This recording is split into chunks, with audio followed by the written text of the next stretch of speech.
Today we're going to be talking about editing tracks and kind of the mentality and the mindset that you need when you go into doing that. Because I've been getting a lot of emails, a lot of DMs from people who don't know what editing is, let alone where to start. So we're going to address that in this, and I'm just going to show you real quick, real easy, real simple, hopefully, how to do that and how to get started, and then the mindset that you kind of want to go in with when you are editing your own tracks. So let's just dive right in, make it quick. So I've got this drum track laid out. I programmed drums for this example, and we're going to play something over the top of those.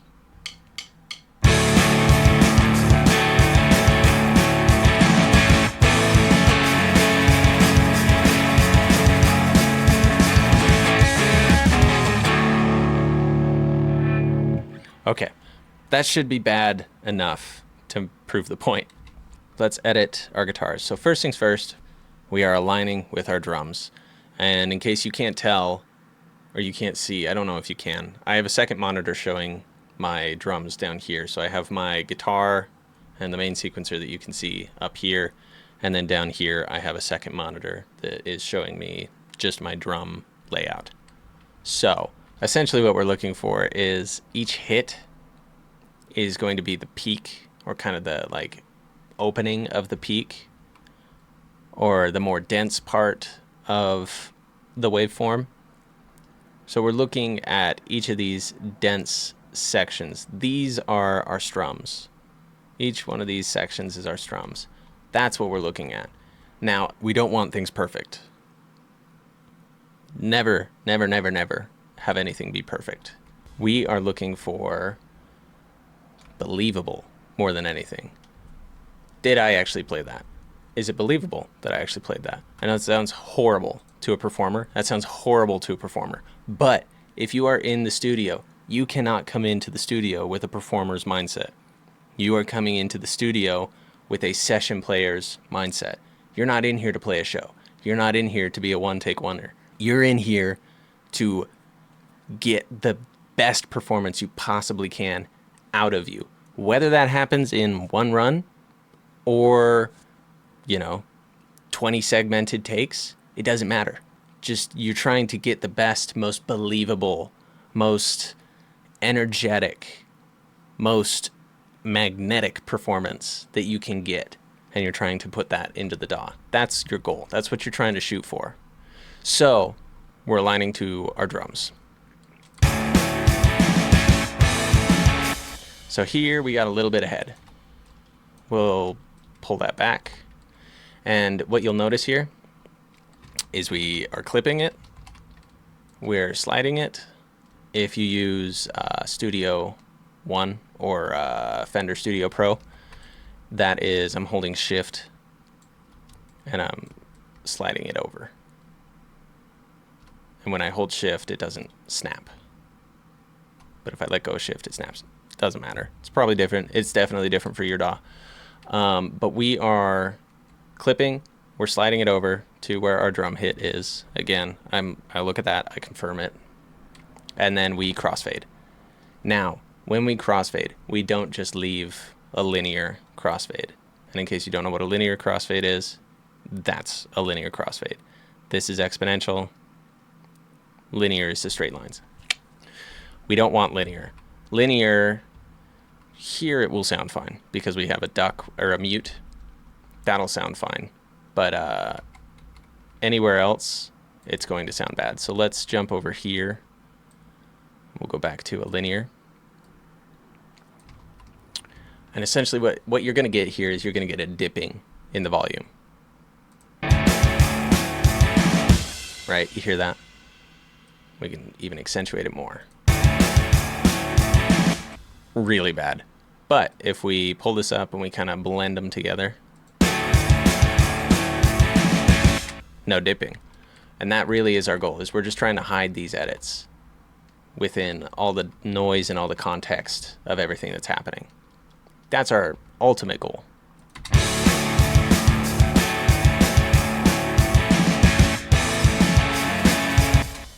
Cool. So everything is time aligned there. This guy's a little bit behind now, you'll notice. There's our hit right there. We can probably leave this. Yeah. So, principle number 2. Drums, lead, everything. All right. So, here on this hit, right there. Right there? No, right there. On this hit, we've got a kick, and that's it. So we've got a kick on that note right there. That kick is going to give us the transient, the punch, and then our guitars, I know we don't like to hear it as guitarists or instrumentalists, that's the sustain. It doesn't have to be like the first thing in. And ultimately, it doesn't bring the punch. You're bringing the tone, the note, all of that stuff. That's what you're doing there.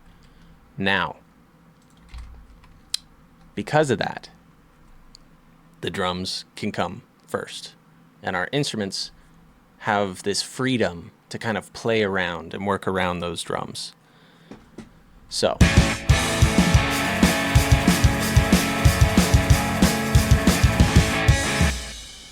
okay. Here we go. Now we're going to actually edit some shitty playing. So let's solo this. Okay. So there's our first hit. Bam, bam.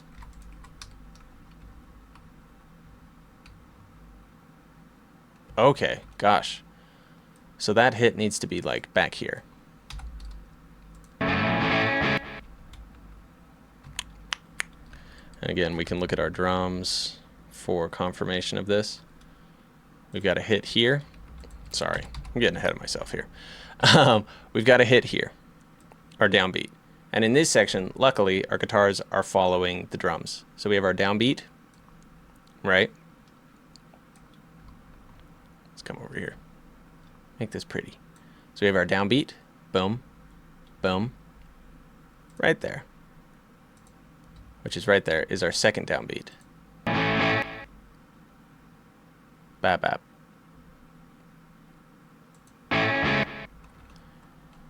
So this guy needs to be there. And we can kind of blend all these together. I really don't like that. Let's use this hit.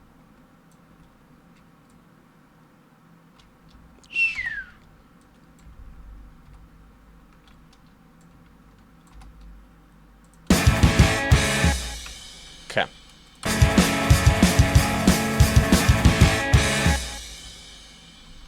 That's better. That feels better.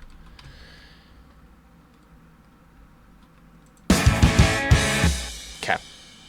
So once again, we're just clipping things, we're putting things together, we're trying to find our happy medium, get it as good as we can with what we have.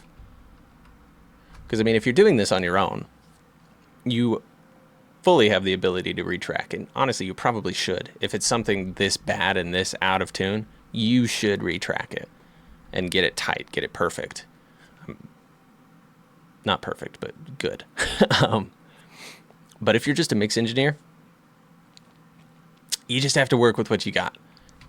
If you're doing this for your band and you don't play this instrument, you just got to work with what you got.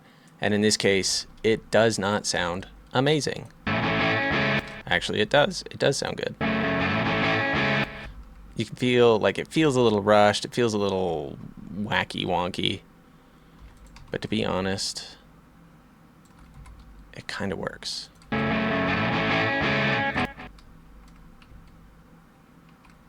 Yeah. Especially once we get the drums in there. Ba-ba-ba. And then we'll tighten these things up even more. Because really, we're just trying to make sure that we're hitting these downbeats. We got our ba-ba-ba. Ba-ba-ba. That's fine. That feels good. Right? Ba-ba-ba. And then here is our ba-ba-ba. And that starts here. So we just have to get that stuff all lined up kind of clean. And that's kind of what we're doing here.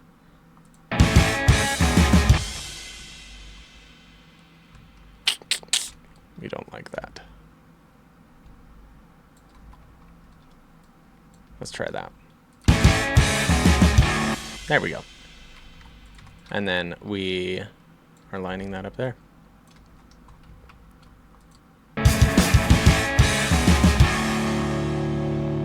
Alrighty.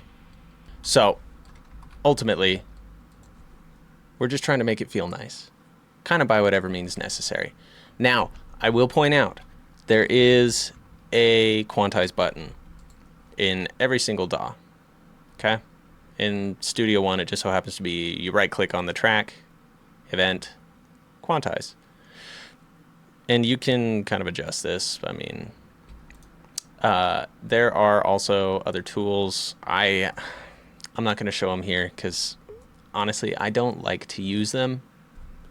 I find this method works better. I just like it. It makes more sense in my head. There are time stretching tools. There's all kinds of stuff. But if we quantize this, you'll see that it really doesn't do a very good job. So let's look at the quantized one.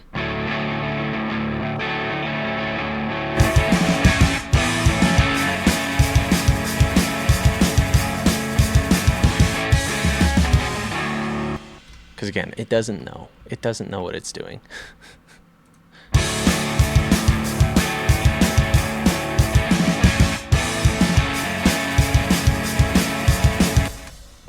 Yeah. And in that instance, it did okay. It did all right. Usually with electric guitars, your downbeats can get lost in all the distortion. In this instance, it did honestly pretty okay. It completely falls apart once you lose your rhythm, though. So if you're a tight player, you could probably get away with doing this. I still don't recommend it because it does bring in so many artifacts. And a lot of the times when you're doing this, you're just coming in, you're just hitting Q and you're moving on, right? And you don't go in and you don't listen to those. And then, you know, next day, whatever, you're in the mixing phase and you're putting together everything and you have this weird clicking happening at a certain section and you can't find it. And then you'll come to find out it's in your quantized area. And this has happened personally. They're mixed down. I've mixed my tracks down. I've committed them. And I can't go back and I can't get those out. So I have to go in and I have to use some like RX11 and like declick things to try and fix it and get stuff out. And it's just not cool. It's not fun. So it's just easier in my mind to just go through and edit things manually. Do it all by hand, you know, beat by beat, measure by measure, kind of as you need to. And that's really the best way to do it. Now, I'm going to show you one last thing. If we pulled our drums up, let's go to this one. Let's go to this deadette. If we come in here and we say, hey, I don't want to snap all these. Let's put that a little bit ahead. And then let's put this one a little bit behind. Why don't we? Ooh, crazy. What are we going to do? It's not going to sound together now. Okay, it's fine. But you can tell something's off there. So we're going to edit that.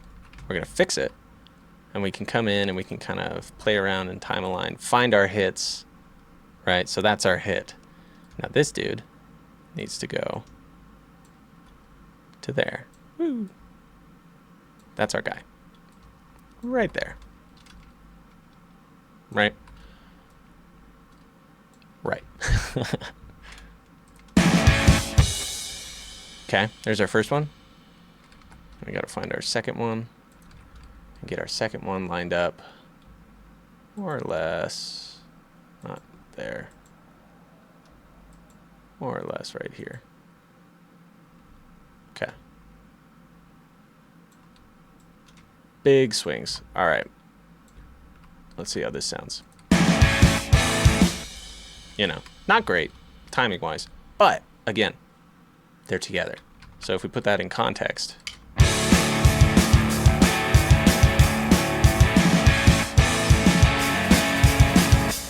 you know, that's more of a drum issue, but at least they sound good together, or they sound bad together. So that's mostly what I mean when I'm saying we're aligning things to the drums, is we're aligning things to the drums. We're not aligning to the grid. You know, the drums may be on the grid, but ultimately we're just trying to make it sound good within what it's doing. So if our drums are that far off, we'd go in, we'd edit our drums and get them a little bit closer. We'd nudge them. We wouldn't necessarily put them on the grid, but we'd nudge them back in closer, and then we align all of our instruments to that. So hopefully that makes sense. And honestly, that's really it. That's really all this is. It's a long process. It takes a good amount of time. It's the hard work. It's the hard part about being a producer. But at the same time, it's the part of the song, or it's the part of the process where your song comes to life, where you bring together a bunch of mediocre takes and just make them all fit together really nicely. And then from there, mixing, processing, all of that stuff just works a lot better going on from here. So do the hard work, edit your tracks.